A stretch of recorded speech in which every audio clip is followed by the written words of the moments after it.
Et c'est toujours une course impitoyable qui se déroule ici. Qui aura la plus grosse récolte à la fin de ce télé-shopping? Réponse tout à l'heure. Le suspense reste entier. Et joyeuse Pâques à tous. On est très heureux de vous accueillir ici. J'espère que vous passerez un très beau week-end de Pâques, que vous en profitez avec toute la famille. Et regardez toutes ces merveilles qu'on va vous inviter à déguster. D'abord avec les yeux, bien entendu. Tout ça nous a été amené par nos amis bordelais. Serge Michaud, je vous le présente tout de suite. Serge est directeur de Cadio Badi. Et on est ravis de vous accueillir, parce que là, vous avez fait du chemin pour venir nous retrouver. Alors les lapins, les œufs, les poules, mais il y a des nouveautés, il y a des petits chiens et des tortues. C'est des tendances nouvelles qui se dégagent? Ça fait partie des traditions, suivant les pays. Suivant les pays, on va en parler dans quelques instants. Ça date de quand, cette tradition du chocolat qui est venue avec les fêtes de Pâques? Mais il faut savoir que dans la plupart des civilisations, les œufs symbolisaient la fécondité, la vie. Et au Moyen-Âge, l'Église interdisait de manger des œufs pendant le carême. Et forcément, le jour de Pâques, il y avait des quantités énormes que l'on a pris l'habitude de distribuer à tous les enfants. Et après, on a décidé qu'au lieu de garder les œufs tels que Mère Nature les a fait, on pouvait en faire de vraies gourmandises.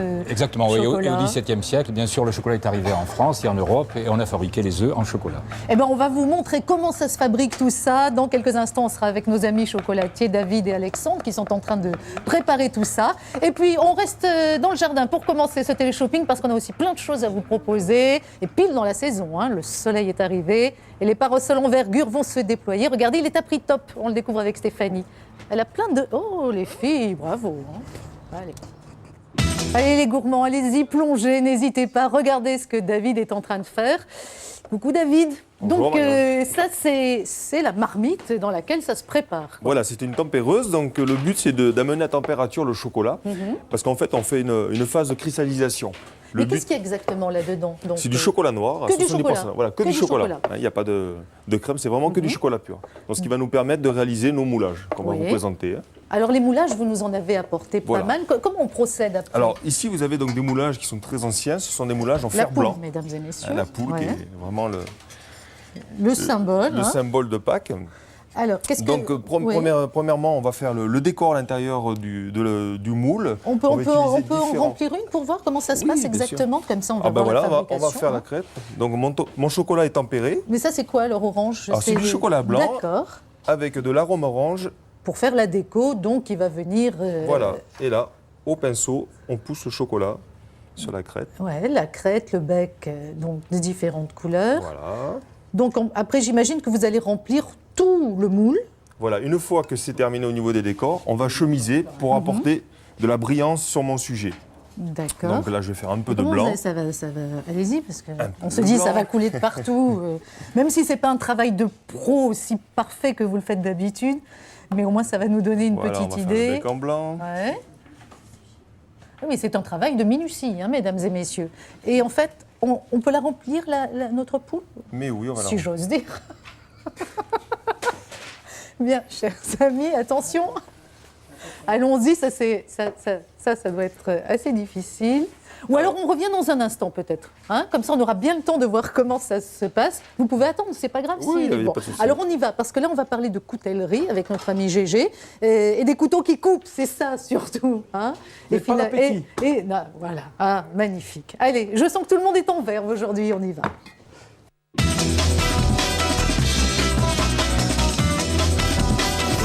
Partout, tout le temps. Alors David est en train donc de remplir la poule qui donnera tout à l'heure. Il faudra la mettre au frais, c'est ça d'abord j'imagine. Voilà, c'est ça. Ça ne doit pas être facile, je vous laisse la refermer. On vous regarde pendant que... Je voulais qu'on reparle de la tradition des cloches de Pâques avec Serge.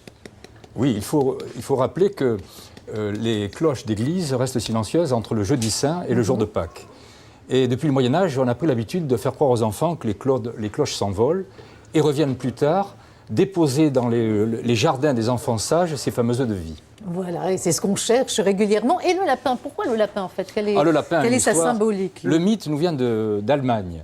Les enfants du roi de Bavière avaient l'habitude d'aller chercher au fond du parc les œufs qu'on avait pris le soin de dissimuler. Et un jour, ils ont découvert un lièvre qui gîtait sur l'un de ces œufs. Et bien sûr, la cour n'a pas voulu contredire ces enfants qui affirmait que c'était le lièvre qui apportait les fameux œufs de Pâques. Ah d'accord, voilà qui ajoute une donnée nouvelle à l'équation. Alors qui de l'œuf ou de la poule? Peut-être la réponse, c'est le lapin. Alors je vous ai vu David revider le chocolat. Voilà, le but c'est on remplit le moule, Oui. on tapote pour enlever des bulles d'air, c'est pour pas qu'il y ait des petits trous dans le chocolat, ce qu'il pourrait y avoir. Et après on va vider. Le temps que je reste avec le moule en surface comme ceci, ça me permet d'avoir l'épaisseur du chocolat, du moulage en fait. Plus je vais rester longtemps, plus mon moule sera épais. Oui, parce qu'après, la poule, elle sera creuse. Et voilà, le but, c'est de la remplir. Choses dedans. Allez, on vous laisse la refermer, cette poule. Il va falloir la mettre au réfrigérateur. Et pendant ce temps, on s'intéresse à quelque chose de radicalement différent, puisque c'est dans l'atelier qu'on va rejoindre Pierre. Le coffret solution au vissage. Ami bricoleur est à l'affiche. Et notre ami Alexandre s'apprête à faire sa cloche. C'est bon, c'est parti Alexandre, on vous regarde et pendant ce temps, on va rappeler un petit peu les origines du chocolat avec Serge. C'est le Mexique, les Aztèques. Oui, l'origine du chocolat vient du Mexique. Christophe Colomb, en 1502, n'a pas compris lorsque les indigènes lui ont offert en guise d'offrande des pépites de cacao, ses fèves. Et il est reparti avec ses 5 bateaux, les cales vides. Et c'est 20 ans plus tard, Cortés, qui est revenu au Mexique, qui a occupé pendant 30 ans, assez durement, militairement, il a appris ce qu'on appelait à l'époque, enfin au début, le chocolat, ce breuvage très épicé. Et il est reparti, lui, avec ses 5 bateaux, les cales pleines de sacs de fèves de cacao. Christophe Colomb a raté une sacrée affaire. Il a raté une affaire, il n'y a pas cru. Et puis il arrive en France, quoi, au XVIIe siècle, le chocolat en Europe. Voilà, c'est au XVIIe, en 1602. C'est Anne d'Autriche, l'infante d'Espagne, la femme de Louis XIII, qui repart à la cour de Paris avec ce breuvage. Et c'est à partir de là que le chocolat s'est répandu en France et dans toute l'Europe. Alors au début, on le prenait un petit peu comme un médicament, justement, à la cour. On estimait que c'était... Quoi qu'il faut dire qu'il y a plein de bonnes choses dans le chocolat, c'est vrai. Oui, c'est vrai que dans le cacao, il y a des psychostimulants, il y a des polyphénols. Oui, c'est les endorphines aussi, c'est voilà. pour ça ce sentiment de plaisir. Oui. Et c'est vrai qu'au début, à la cour, on disait, voilà, je me sens pas bien, vite, un peu de chocolat. Voilà. et maintenant, on le mange aussi, et surtout par gourmandise, et on se délecte. La cloche, elle en est où? Elle est faite? Ah, d'accord. Voilà, et comment goûter.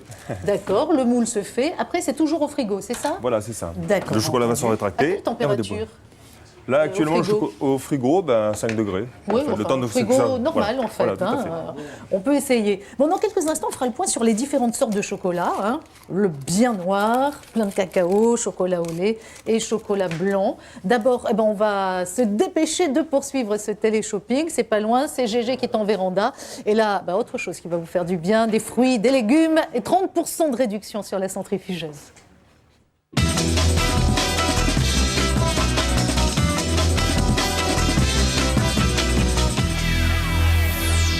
Alors, entre Téléshop et le chocolat que nous ont amené nos amis de Bordeaux, là, c'est le bonheur en ce lundi de Pâques. Les différences entre les chocolats très foncés au chocolat noir, lait, blanc. Alors voilà, Marie-Ange, donc je vous ai amené du chocolat noir, du chocolat au lait et du chocolat blanc. La différence ici, donc à la base, c'est la masse de cacao, du beurre, du sucre et un petit arôme qui est toujours de la vanille. Celui-ci, c'est une teneur de 70%. Ici, vous avez donc du chocolat au lait. C'est la même chose à la base au niveau des ingrédients, mais on va rajouter du lait en poudre. Oui, que du lait, en fait, c'est vraiment, voilà. C'est d'où son nom bien porté. Mais il y a la masse de cacao, il faudra préciser. Ok, qui est moins importante donc. Moins importante, effectivement, c'est aux alentours de 35 à 45% de teneur de cacao. Le chocolat blanc. Et le chocolat blanc. Alors là, il va manquer une matière essentielle, c'est la masse de cacao. Ce qu'on appelle aussi dans le métier de chocolatier le tourteau. Oui. Donc en fait, dedans, vous avez du beurre de cacao, du lait, et du sucre avec un arôme qui est toujours présent, c'est la vanille. D'accord. Voilà. Ça se travaille de la même manière, chocolat noir, non, lait, en fait, blanc, c'est surtout au niveau des températures. Le chocolat noir, on va le travailler à 30 degrés. Celui-ci, le chocolat au lait à 28 degrés. Et celui-ci, le chocolat blanc, 27 degrés. Vous voyez, il y a toujours des écarts de température. Et c'est très important pour nous, pour la brillance du chocolat. Et oui, c'est ce qui en fait aussi toute la beauté. Alors ça, c'est pour la fabrication. Mais pour la conservation du chocolat, mais je ne sais pas moi, ne serait-ce qu'une tablette finalement. C'est vrai qu'on a tendance à les garder peut-être un peu trop souvent, non? Comment ça se conserve, le chocolat? Il y a des températures idéales? Tout à fait. Ce qui est préconisé, c'est la température ambiante. Ne jamais mettre du chocolat au frigo. Pourquoi? Parce qu'un frigo, il y a toujours des différents ingrédients et le chocolat absorbe beaucoup les odeurs. Voilà. Ce qui va modifier en fait la saveur du chocolat. L'idéal, c'est dans une pièce tempérée entre 15 et 18 degrés maximum, à l'abri de la lumière et je dirais de la chaleur aussi. Ça se garde assez longtemps, le chocolat? Le chocolat noir, ça peut aller jusqu'à 1 an en fait. Le chocolat au lait, un petit peu moins, 10 mois. Voilà. Pour la tablette, je parle pour les tablettes. Les bonbons, c'est différent, les bonbons. D'accord, bon, ce sera l'objet de notre émission. Mais en général, les gens ne gardent pas très longtemps les tablettes. C'est vrai que ça peut aller très vite. Voilà, il y a nos vaches qui sont en train de naître, si j'ose dire. David, je vous le rends, puisqu'après il va falloir le remplir. Est-ce que, Serge, les tendances en matière de chocolat, est-ce que les goûts évoluent? Est-ce qu'on découvre des choses nouvelles? Comment ça se passe? Aujourd'hui, avec la diététique, on a tendance à dire que l'on mange moins sucré. On sait par exemple que jusque dans les années 70, 70% de la consommation de chocolat se faisait au lait. Donc chocolat plus sucré. Aujourd'hui, la tendance est inversée. C'est vrai que il y a donc très longtemps, quand j'étais petite, on nous disait mais mange plutôt du chocolat au lait parce qu'il y a le lait, donc ça va te faire du bien forcément. Oui, parce que peut-être c'était pas qu'une mode, on avait l'habitude de manger plus sucré autrefois. Et enfin, c'est vrai que finalement, je préfère moi aussi le chocolat noir. Sinon, des tendances différentes, praliné, chocolat. Ah oui, alors la différence entre le praliné et la ganache, par exemple. Le praliné, c'est de l'amande et de la noisette grillée, enrobée de chocolat. Alors que la ganache, ça peut être mélangé. C'est le chocolat qui est mélangé, soit un arôme, un alcool ou des fruits. Et on sait que les femmes préfèrent davantage le praliné parce qu'on est sûr que dans le praliné, on ne trouvera jamais d'alcool. D'accord, effectivement. On voit qu'effectivement ça change. Et vous avez vu les vaches, voilà, elles sont en train de se fabriquer. David, donc là on voit, ça c'est des moules plus récents là que vous utilisez. Voilà, ici ce sont des moules en polycarbonate, Oui. donc ce sont des moules structurés. Donc on trouve différents sujets, comme notre petite coccinelle que vous avez ici, le chat. Et on a aussi des moules pour faire la friture. Et quand c'est des pièces vraiment énormes, comme certaines que vous nous avez amenées, magnifiques, comme ce lapin qui est là-bas dehors, qu'on va vous montrer dans un instant. Enfin, si personne ne l'a croqué depuis, là, ça doit être quand même assez complexe Voilà, de donc réaliser là, ça. on a un gros moule en fait. Ouais. Mais autrement, on fabrique des pièces à partir de petites pièces qu'on va découper sur des abaisses de chocolat et on va faire du montage. Bon, Voilà, avec le différentes lapin choses. est toujours là, hein. Oui. On a de la chance, hein. Il est pas parti. Que personne ne touche ce lapin. Alors, attention, Je m'en occupe, moi. sous surveillance. Sous hein, vous. surveillance. Allez, Antoine est là, bague saphir, 2 carats de prestige, l'élégance, le glamour, tout ça est là. Qu'est-ce qu'il est beau. Tu viens, Yann?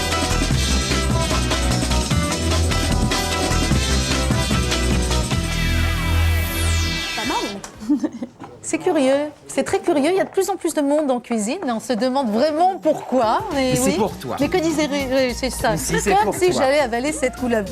Serge Michaud avec nous ce matin, David, Alexandre, venus spécialement de Bordeaux pour nous montrer toutes ces merveilles de chocolat. Donc j'espère que vous vous êtes régalé les yeux. Non, vous m'aurez Et les papilles, non? regardez, Et les papilles, regardez surtout. Quel beau panier, merci beaucoup. Donc vraiment, somptueuse émission. Merci infiniment de nous avoir apporté tout ça. Ouais, il y en a des gourmands. Hein. C'est la récolte hein, me suis qu'on a pris une faite cloche sur la dans tête, le dis donc. On jardin. a mérité d'en manger là quand même. On a bien travaillé. hein. Voilà. Voilà, très bien. Quelques amabilités donc pour finir cette émission.